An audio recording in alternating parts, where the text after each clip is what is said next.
Gear up as Cash Miller and a team of accomplished guests steer you on an enlightening voyage filled with valuable tips, fresh insights, and effective strategies. Welcome to Marketing Masters, the Agency Power Show.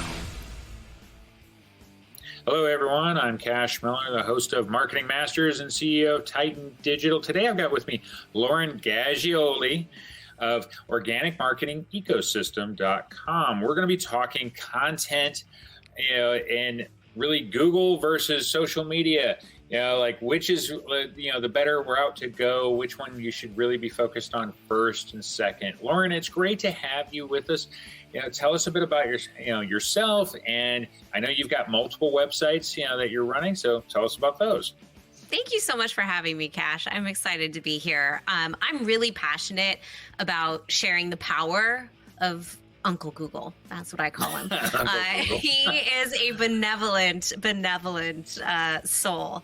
And the way that I sort of discovered this was kind of by happenstance with my first company. So way back in 2014, I launched higherscorestestprep.com. And that was an ACT, SAT prep program that I designed and created all myself. I'm a solopreneur.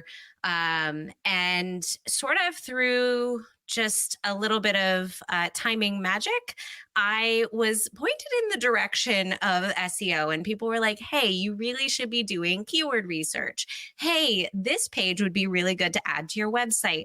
And I started sort of pulling those threads and learning more about it kind of bit by bit. I was by no means, exceptionally technical or someone who was an SEO like proper. Mm-hmm. But I was able to leverage those like timeless principles that I kept seeing were the things that would get me more traffic, which I was, of course, desperate for, having these asynchronous courses and no one to buy them. Yeah. And so, I did a lot of different things. I podcasted, I had YouTube videos, I had all sorts of things working. But the thing that ultimately fed me was organic search. And so about 3 years in, I was able to drive for 2 consecutive years, 200,000 new users to the site each year. So about 16,000 new users for free, 0 ad spend on that to my website. And I was able to make 4 and 5 figure months while full-time momming, while moving my family from California to Washington. So the thing is, though, when you think about that sort of 1% average conversion to sales, you go, okay, Lauren, that you were falling short. So SEO is a huge part of it, but also then it's not just about traffic, right? It's about getting the right traffic at the right time to meet people and help them create transformation for their potential clients. And so what I do now is I help fellow solopreneurs turn strangers on the internet into happy clients. And that's the whole thing. It's based in those timeless SEO principles, but it is so much more than that. It's so much more expansive than that. Yeah, your story is interesting because, a lot of people that end up in the SEO space, you kind of end up, you have a concept, you have an idea, and you often start by figuring out how to get traffic for yourself. I did the same thing. I had an informational site. I was trying to figure out how do I make money? And well, you can't make any money if you have no traffic. So I end up learning the principles of SEO. I start driving traffic to the site, and over time it would grow, and I figured out, okay, how do I, grow my content? Because that's what's driving the traffic. How do I create more of it and be able to do it faster and such? And then I start, dealing with other people. In my case, it was, I started working with business coaches, because I was like, hey, I'd love to publish your content on my site. I'll link back to yours. Yes. And such. And they would say, yeah, we'd love to, so I wasn't paying them for the content or anything. But, it was back in like 2007. So duplicate content wasn't as an issue like it is today. And I would you didn't need the canonical tags. Yeah, I would find them on some other site, and I'd be like, hey, I love what you're writing. Is it okay if I just republish it here? And it wouldn't be all over the place. It would be on a few sites and stuff. But once the traffic started growing, some of them started asking and saying, hey, like to grow our traffic. How are you doing it? And can you help? And I was like, sure. Are you willing to pay me? I'll help you. And so, yeah, some of them were willing to pay. And then eventually it's like, hey, can I make a living doing this? And you make that decision because you figured out how to make this actually happen. You've become an expert. And a lot of people, like nowadays you have university programs and stuff to teach SEO, but those have only come along in the last few years. And I won't say that they're very good. Yeah, like, some of we've had people intern that have been like social media and things like that. I'm like, they're not teaching you anything, but okay. Yeah. Why go to college for that? That's one of the reasons I'm out of the college admission space these days, by the way. Yeah. Right. I sold that company because I did not like the way that education's going in our country. And I think, if you want to be a doctor or a lawyer, please, by all means. But to your point, like there's a lot of wasted time. I have a theater degree. Yeah. That's kind of silly. Yeah, I mean, it depends. I mean, I have a master's in business and stuff, and I found that there's points that it's helped me for things, but I've also spent a ton of time educating myself. Yes. And I read a lot. And like I say, I learned SEO by doing SEO and seeing the results, seeing the traffic that it was being generated. And when I would make a change, whether did it affect me positively, or negatively? So a lot of it's trial and error, and we end up learning from other people that have also done, what we're trying to do. So, we have to be in the digital marketing space. You have to become if you're not willing to learn continuously, don't bother, being in this space. Absolutely. Absolutely. And I would say that's true for a business owner as well. Like for anybody who's like, I'm going to do one thing and make one widget for the rest of my life, then that's not really what this space was built for. Yeah, that's so true. So true. Okay. So we're talking about Uncle Google, though. I've never heard that. That's an interesting. I think I made it up. I didn't hear it anywhere else either. Yeah. That's what I call him. Because he's friendly. He's very kind. Yeah, he's the uncle that I don't really want to invite to over for the holidays. But I do. Yeah, you do. Well, I'm just thinking, because the one thing about Google, and this is, it is the dominant search engine. And that's kind of, so when Uncle Google comes over for the holidays, it's going to be a little overbearing. Potentially. Yeah. Because he's it's like he's your rich uncle. That's now but occasionally that rich uncle has some gifts, and and so he can be worth playing nice with. So you are one of those that it's the proponent of content goes Google first, because a lot of people are creating content for social media and such, and of course, social media is a lot of video content, but there's also a lot of written content and things, but you're a proponent of Google, so what's your reasoning of why are you doing, because from an SEO standpoint, yes, it's rankings and things like that. Yeah. But content is a huge investment no matter what, time-wise. Right. Your time or money, one or the other. You're either going to do it yourself or you're going to pay somebody, but you're going to pay, for it. So if I'm going to create it, why is it better, that time and that money better spent on Google first before you do social? So there's sort of three main reasons. The first being Google, the whole business foundation, right? So Zuckerberg and all the folks who build online social platforms, they make money in the same way that Google does by selling ads. However, the intent on social is to keep you on their platform, where Google is a pass-through. It's a matchmaker. The whole point of Google is to connect you. Right?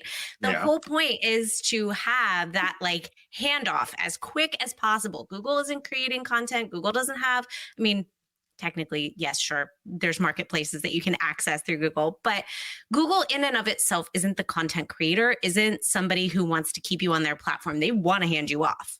And so even though they monetize in the same way on the surface, the way that it actually works is to have people go to you. The second reason is the fact that the play on social is more running into people when they might be have their curiosity piqued, or they might want to connect with you and buy something in terms of buyer intent, right? And so in terms of like a direct line to profit, social is good for like curating community and like keeping, connected. But if you're running ads and things, I sold broccoli on the internet. Nobody wants to talk about ACT and SAT. They're not like building community around that. So I think, whatever your business model is has to be taken into account. But when it comes to, how to engage with people, I think the Google play is a much straighter line to folks. And that comes down to the third thing, that we have data, right? So in addition to people having a problem and typing it into Google, that social, you have to kind of run into people. Google, people are going, I have a problem, help me. And every entrepreneur and business owner on the planet is trying to solve a problem of some sort. You can be right there with the information they need, and you have the data around it, which is why Google is the front runner, because we have far more data around search volumes and keyword difficulties. So with social, the play is to just run into them maybe at the right time and hope that the thing you created lands, whereas you can be a little more strategic. And the other thing about the data too, like I think with SEO, we can get into a technical mindset and just be like, oh, it's this search volume, this keyword difficulty. But I think it's actually a really amazing avatar exercise to do keyword research, because what you can do is see the human behind that query and go, oh, I see the pain that they're dealing with. That is something that I help with. Let me meet their individual question. And with a single piece of robust content, be it a blog post or a blog post with an embedded video that has its SRT files and is embedded from YouTube and has all the descriptions and inbound links and outbound links and all the things working, can I then create transformation in a single blog post and meet that single search intent? Now, sometimes that's a sales page. Your sales pages can rank if you position them correctly. And sometimes it's a single question that somebody asks. You can help them take the next right step and then invite them into your email list and get them into your ecosystem, or say, hey, this is the product I offer. This is the service I offer. If you want to take next right steps, let's book a discovery call. Here's your freebie, whatever it is, or here's where you put in your credit card to get this course or offering that I put out into the world to help you take not just the single step, but then the next right step as well. Yeah, the difference that I often, kind of relate to business owners is with Google, of course, it is intent. Okay, I'm searching for something. I have a need. Right now. Right now. And it may be a need that I need a service, but I may need information on something. Yes. Either way, Google is going to, let's say if you want to watch a YouTube video or something, you need do-it-yourself project or something, like that. Yeah. You still need content. And I've always told people when it comes to, social media platforms, it's the same as TV. It's interruption advertising. I don't know that you have a need for this. I know, you fit this criteria of people I'm trying to reach, so demographic and geographic criteria and whatnot. But, I still don't know you have a need. So I'm going to interrupt your feed. So it's great for brand awareness, which is what TV does, Sure. And, traditional media like that, radio spots and stuff. I'm interrupting what you're doing so that you can look at me, and maybe you have a need. Maybe you just keep scrolling in the case of social media. So, everything is really you have an intent or you don't, so I always like with a business, you have to see what it is you're trying to do. If I need leads, I need intent. If I want brand awareness, I need interruption. Yeah. And so that's where you would point it. And I think too, that for I always come through the lens of solopreneur, right? We're all capped by the amount of time we have. A lot of us don't have teams. Maybe we have a couple of contractors we work with, but we're not necessarily, able to throw the kitchen sink at it. And the other thing about search is that the best time to plant your SEO tree, your SEO optimized tree, was 12 to 18 months ago. Yeah. You know, you need to start seeding that content before you need it. And it can give you that, like, as you see things start to creep up in the search volume, you can go, okay, this is what more people are being drawn to. Let me continue to feed that and build momentum here. And it allows you to shore up your systems, to start small, fail forward, as you are building something from nothing. Whereas SEO, if you're going, I'm going to spend all my capital on ads and hope they work. Yeah. Like, I would rather have the trial and error be a freebie and leverage the time I have as best I can to ensure long-term results, right? It's that ROI on that principal investment is the search traffic that you get down the line. You can tweak and make it better down the line, but you know, with ads, you kind of want to be sure that they're going to work, as opposed to just like, here's my ad spend. Like, I remember early on, like, boosting posts in Facebook and being like, I hope this works. Here's $20, Facebook. And it just didn't do the thing. You know, I tried with paid and I tried many different angles, and organic is what I came back to every single time. And ironically, it's the cheaper, faster, or slower, I guess, but cheaper way to go about it with far less vulnerability. And so as a solopreneur, I think that's really critical, is to come at it through like the pragmatic lens of, I have knowledge to share. If I feel like I can't get it out, I'm struggling mentally, right? Emotionally, like, I want to help people. So how can I just start channeling that intent into blog posts and meeting that searcher intent and helping them, which adds a little bit of a different angle. Yeah. Well, often with SEO, that's with stats, you can see, I've got a piece of content, you can tweak that piece of content and stuff. You can, because you can tweak the SEO, try to improve it and stuff, because it gets out the gate. It doesn't get necessarily enough, much traction, but you can, continue to optimize it a bit better. You can lengthen the content. There's a number of things you can do. And if you see, that the traffic is starting to increase, it's because you are slowly improving the ranking. It's getting higher and higher until eventually it's in a spot that's going to, be able to make a difference. The social content can be really hit and miss. Like, say, on one side with, Google and SEO, I can grow that piece over time. But if I'm on the social side, I publish and I'm done. It can be, because we all often talk about pieces that go viral and stuff, and what made it do that? Well, for one, it's probably going to be on social video content anyway, for it to work. But it's harder to make adjustments if you're not running ads with that content. You've published it, you don't have enough audience, maybe you boost the post or whatever, but it really didn't go viral or anything. Nobody picked it up. So you put all this time and effort, and there's not much in the way of adjustments that you can do to make it better, to get it done. You're kind of done because everything is a feed. So it shows up and it's gone. Yeah. Yeah. And unless it gets picked up and is shared, so it ends up on different feeds, but it needs a lot. And if you're not a big brand that has a huge following, then you have to pay to promote it.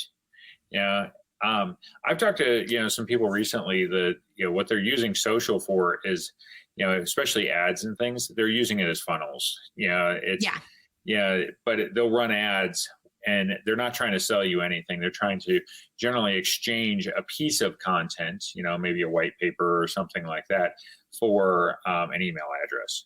And then they can do that, use that email and stuff for marketing, for email and bringing marketing. them into their ecosystem. Yeah. They're getting them off of the social platform.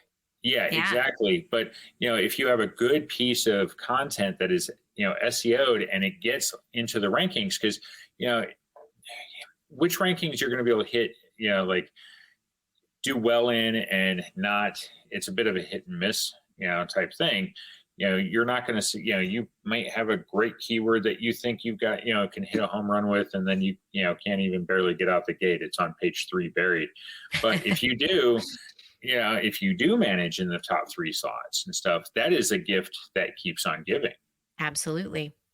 And so what are our suggestions? Okay, so if you're saying, hey, let's deal with Google, let's primarily go there.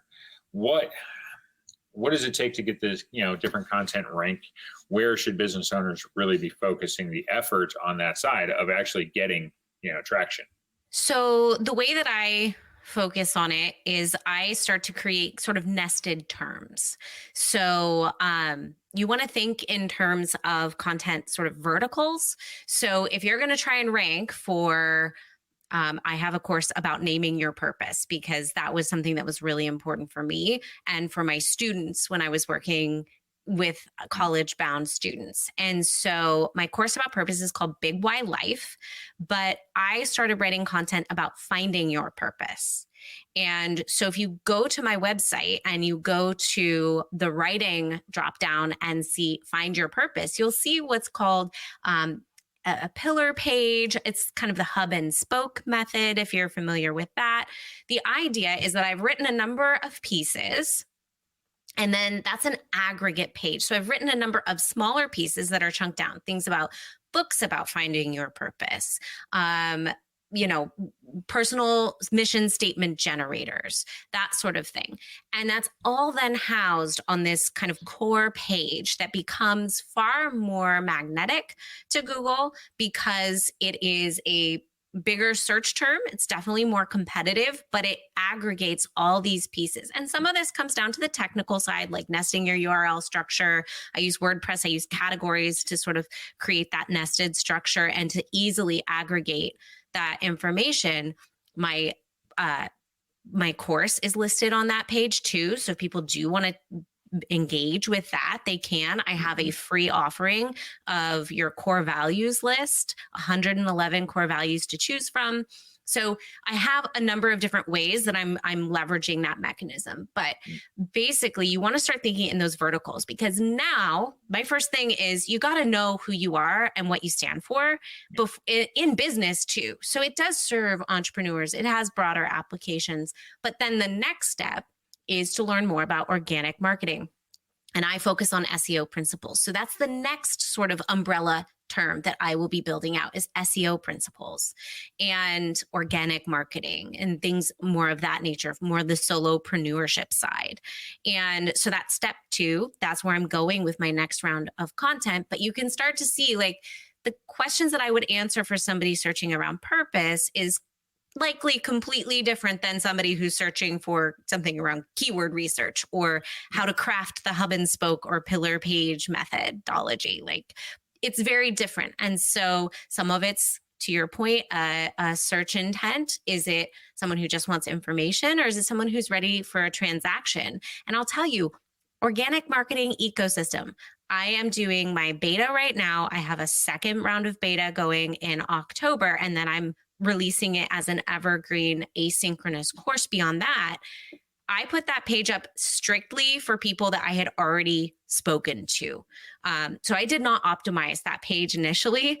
And because of the keyword research I did, and because of how I had interlinked it in some other posts, it was already ranking for organic marketing course. Like it's already on page 2, which I went, oh, like it worked. So, and it worked quickly. I told you that 12 to 18 month lag time. This was a page that has been up for like 2 months. And so I went in and I saw that it was climbing, and I went back in and I optimized it. You better believe I went back in and was I am not letting the grass grow under my feet here. I put in better headers. I structured it more appropriately, and put the next round on the wait list there so that folks can get in. So I really think that the biggest thing you have to do is start thinking in terms of search intent and think in terms of the user on the other side of the screen.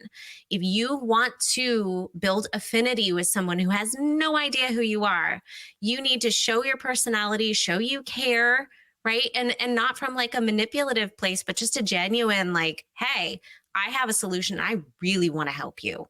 How can we make that happen? And offering various ways that folks can engage with you and keeping them on your website and ideally getting them into your email list, because Google tracks behavior metrics.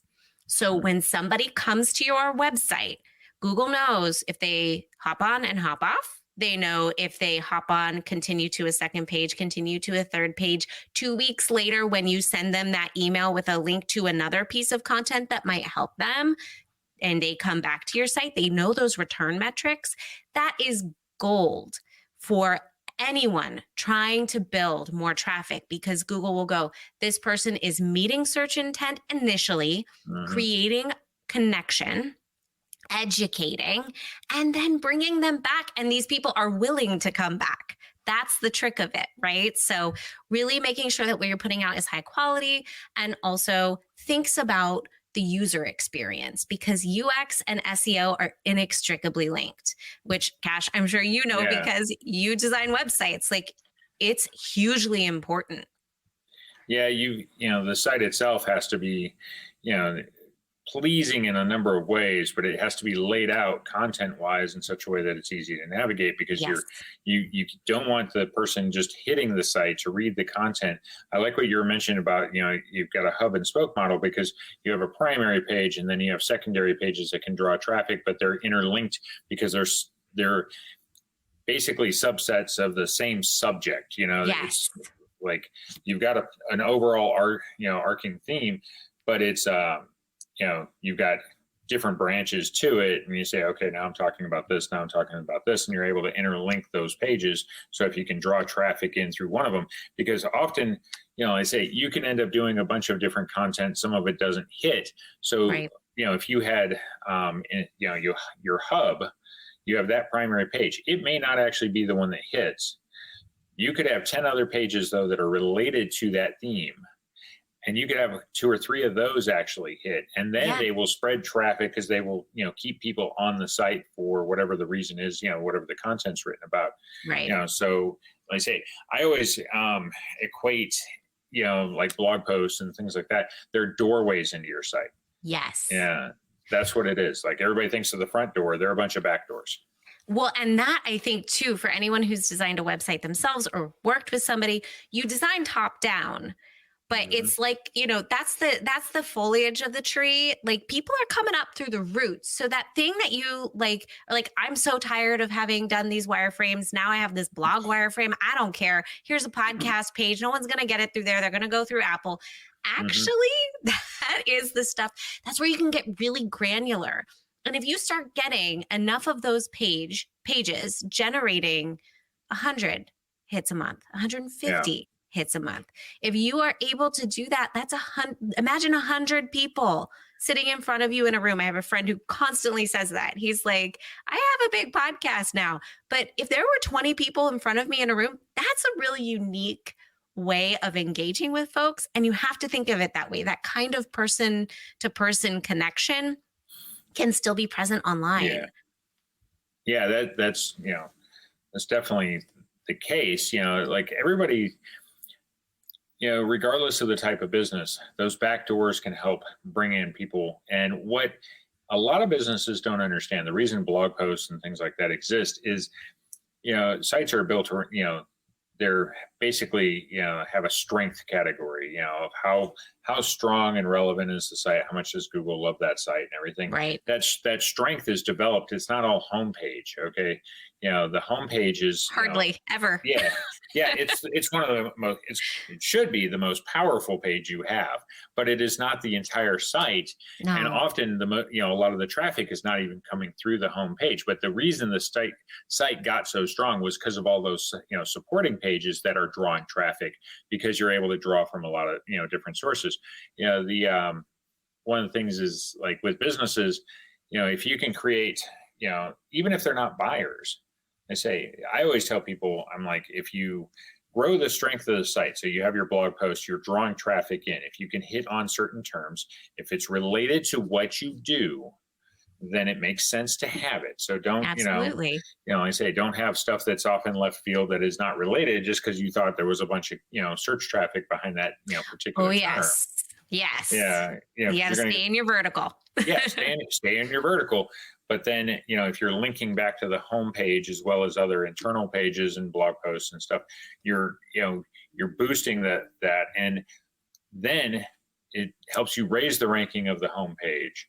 In which case, if you've raised that ranking, now the people coming through the front door, those are your buyers. doors, but it was the back doors, even if they're not people that can purchase, but they do want information that is related to your vertical. That's going to be, relevant for you. So like they support each other. And I think too, like you might be meeting search intent and providing next right steps. Sometimes some people are a slower burn, right? They're just searching for the information. They're going to want to buy down the line, but like this hard sell in a blog post, like, no, just give them the next right step, give them something that is of value. So perhaps some sort of free offering, an ebook, or, say, hey, I have a podcast. If you want to learn more, hop on here. I will send you my top 10 episodes that will help you with, I think I used to do I had one for paying for college. I had one for getting into college. And I think I had one for like career and beyond. Like I categorized everything. And then I was able to say, these are my top 5 episodes about scholarships and my top 5 about financial aid. And I was able to really just be like, I will help you. And then in all of those episodes, guess what I say? By the way, the higher your SEO, your SAT and your ACT score is, the better off you'll be. If you're ready to come on in, I've got these other offerings. I have a free ebook about the insider's guide. You can start to weave that web, but you weave that web in your email autoresponders, your autoresponder sequences. There's so much you can do with automation these days. It's insane. People can have a high touch experience for a one-time investment of your effort. And those are the opportunities that are gold to particularly solopreneurs, small teams. You want to get really good? Start thinking about every person who's coming through and who they are, and start weaving that into every blog post. Because if you do not have an email opt-in on every blog post, you are missing an opportunity for sure. Yeah. And that's one of the real big differences between everything you do, on Google versus, social media, because social media, you're not going to have the same kind of opportunities to build that ecosystem. Right. Now you can attach social media to the ecosystem you're building for Google. Yes.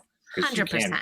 You can totally publish those posts as part of your social media feeds and stuff on your business pages and things like that, and share them on your personal pages. So you can drive more traffic, but you built everything. Everything you wrote and created, you did it with Google in mind. Because remember, it's Google wants your piece to be SEO'd and stuff. They want it to be, have good a good user experience or anything. That's what Google's always shooting for. Whereas social media is, write a post, share the links to it and stuff so that you can drive other traffic to it, but it doesn't care about the SEO stuff.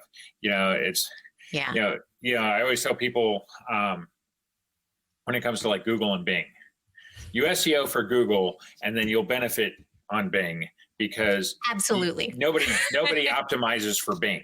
Okay. Gee, why?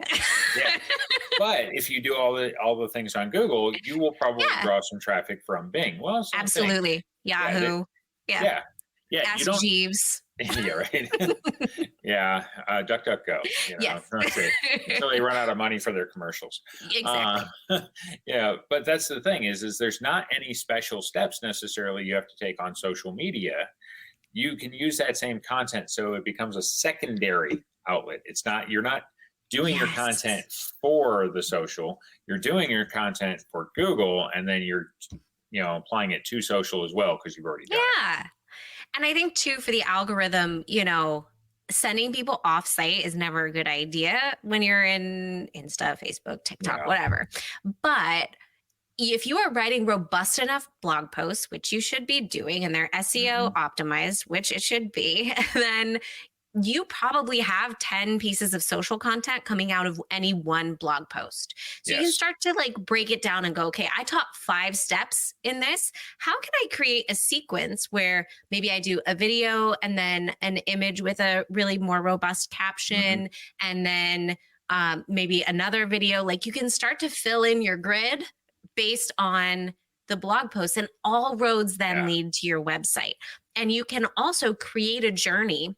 I love using Instagram highlights. I only have a personal account because, again, I'm a solopreneur. I don't have the time. I'm a Right. homeschooling mom. Like this, I cannot waste time. And so I just create a highlight. If I do a quick little story, then I start to aggregate it.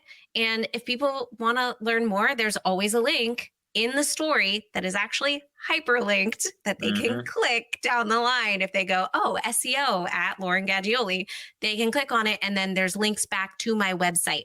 And then those pages start garnering traffic. And so you can be building community in small, bite-sized pieces that elevate content that you can put your blog posts in there too. And you're able to sort of, again, as long as you're bringing them over to the site and the site is structured so they can stay with you, then we don't worry about when algorithms change. I call it the mole method. We pop our heads up, we see what's going on, and we go, thank you, world, for all the information. I'm going to go back in my hole now and just keep doing what I know works. And I'm going to put my head down for the next 3 months. And if you start talking about AI, I'm going to plug my ears because it's going to be different in 3 months. I'm not an early to market kind of girl. It doesn't fit my business model. It doesn't fit my life. And so I use the timeless stuff, and I still keep my finger on the pulse so that I know when huge shifts happen. But then I'm not freaking out about every little algorithm tweak. I just don't care. I just don't, because what I do works and I'm just going to keep doing it. Yeah. I always find it funny that in the world of SEO, the more things change, the more it actually stays the same. Oh my gosh. A lot of quality content always wins. Yeah, that's absolutely. So I've learned don't freak out. Don't freak out over all the Google algorithm changes that happen. I find it funny. I've run into some people that they cite certain, like the actual name of the change when it came out, like hummingbird and all of that. I'm like, at this point, I don't even remember what they changed, because they'll do it again later, so, you have to pay attention to those things, but you don't restructure everything you did, it's not going to be beneficial. And this is where I think the sliminess in SEO kind of comes through, right? There's a lot of people who are almost predatory with that. They're like, ooh, this is going to change every 4 seconds. Hey, and this was actually the same thing in college admissions, right? Like, oh, this one school did this one thing, and now we're going to go and change everything. It's like, just pump the brakes, people. All we have to do is remember, Google is a matchmaker. Every algorithm change is going towards taking out bad actors and elevating quality content. So don't do any of the black hat stuff. Deliver amazing content in a vertical you are an expert in. Continue to do that. And maybe you start adding video because video is now more elevated, or you leverage YouTube, not as a YouTube channel, but because Google owns it, and you do best SEO practices and bring people over to your site. As long as you do that, you're going to be okay. It's all okay. Just be delivering quality content always, and you'll be good. Yeah. The whole goal of content is to drive traffic to websites, and it is a gift that can keep on giving for those pages that you can get to rank. You can see a lot of long-term benefit from it. This has been a great conversation, Lauren. How would people get a hold of you if they want, your help? Absolutely. So organicmarketingecosystem.com is where I have my SEO course. It's really more than just SEO. It's about the user experience and conversion and all the things, but it's built on timeless SEO principles. So if that's something you want to leverage, that's a great place to go. I also have a number of SEO clients that I do work for as well. I'm more of a consulting capacity, a mastermind for solopreneurs to help keep them on track with their goals. So I offer a lot of different services over at laurengaggioli.com. So that's Laurengaggioli.com. Well, Lauren, thank you for joining us today. It's been another great episode. I hope everybody got something out of it. Like I say, there is a ton of benefit in using content, growing your traffic. It's SEO focused. And if you really want long-term success, like I say, social media has many uses. There's tons of things you can do, and it can also help your content. It can drive traffic, but everything's based on a feed. So a lot of it's one and done. Google is a long-term play. If you rank, it is a gift that keeps on giving. So I'm Cash Miller. I'm the host of Marketing Masters, CEO of Titan Digital. Thank you for joining us today.